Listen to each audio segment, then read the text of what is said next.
gobernimo u dirir baan kuu samaysan doonaa jabhada unitiya brigada rosan hubka keensan doonaa birarna waaban haystaa aan wiilal biima ah Belgium iyo Spain kaga keeno Paris kooxdii caanka ahayd ee loo yaqaanay Brigada Rosa ama guutadii cascasayd waxay ahayd koox maafiya ah oo ka dhisnayd gudaha wadanka Talyaaniga bilowga sanadihii 1970 ilaa dabayaaqada 80-meeyadii waxaa la aasaasay rasmiyan bishii August ee sanadkii 1970 waxaana aasaasay 3 nin oo Talyaani ah oo kala ahaa Renata Carcio, Margherita Caccioli iyo Alberto Francescini. kooxdan ayaa waxay ka mid ahayd kooxaha ugu saameynta badan ee gudaha wadanka Talyaaniga kuwaasi oo doonayay inay meesha ka saaraan heshiiskii Atlantikada waqooyi ee loo yaqaanay NATO oo Talyaanigu uu qayb ka ahaa. kooxdan waxaa mustambeed u ahaa ideolojiyadii Marxismka iyo Leninismka ee lagu maamulayay wadamadii hoos imanayay nidaamkii Soviyetka ee Shuuciyadda kuwaasi oo lid ku ahaa nidaamkii fashistiga.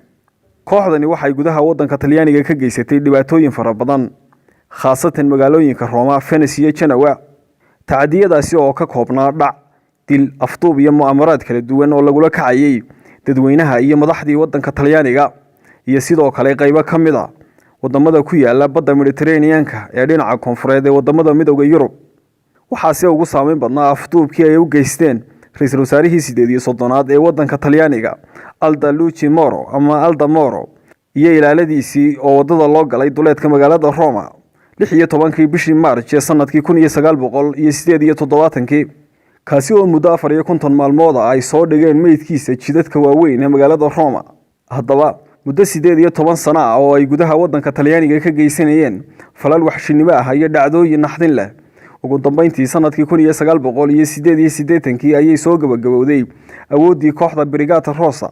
kadib markii xukuumadda Talyaanigu ay awood siyaada ku bixisay baasiga iyo qabqabashada xubnihii hogaaminayay jabhadani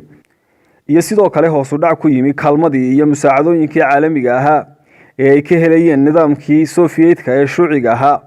oo isaga laftiisu waqtigaasi heedada u ahaa. kooxdan ayaa waxa lagu xusuustaa cabsidii iyo baqihii ay geeysiiyeen dadweynaha wadanka Talyaaniga oo haatan sidii looga baqdo kooxaha maafiyada ee ka dhisan gudaha wadankaasi. waa Xuseen Axmed Abees, telefishinka Somali News.